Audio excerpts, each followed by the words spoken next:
సరే పెళ్ళికి వచ్చినా రాకున్నా కానీ ఒక అధ్యక్ష చాలా బాధాకరంగా ఉన్నది, చాలా ఇబ్బందికరంగా ఉన్నది. మా ఇన్ఛార్జ్ మంత్రి వల్లనే నాకు,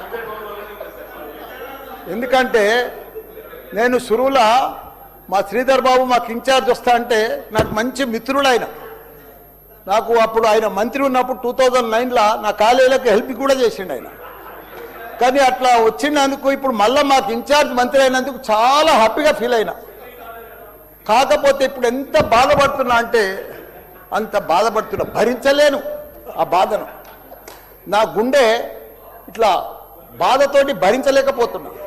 ఎందుకంటే జవాన్ నగర్ అనే ప్రాంతము నా గుండెకాయ.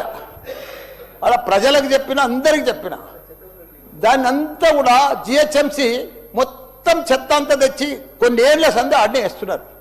పర్లే వేస్తున్నారు, అది కాంగ్రెస్ టైంలో సందే వేస్తున్నారు, ఇప్పటిదాకా కూడా వేస్తూనే ఉన్నారు. అది కంటిన్యూ కాంట్రాక్ట్ ఉంది వేస్తున్నారు. మీ దాంట్లోనే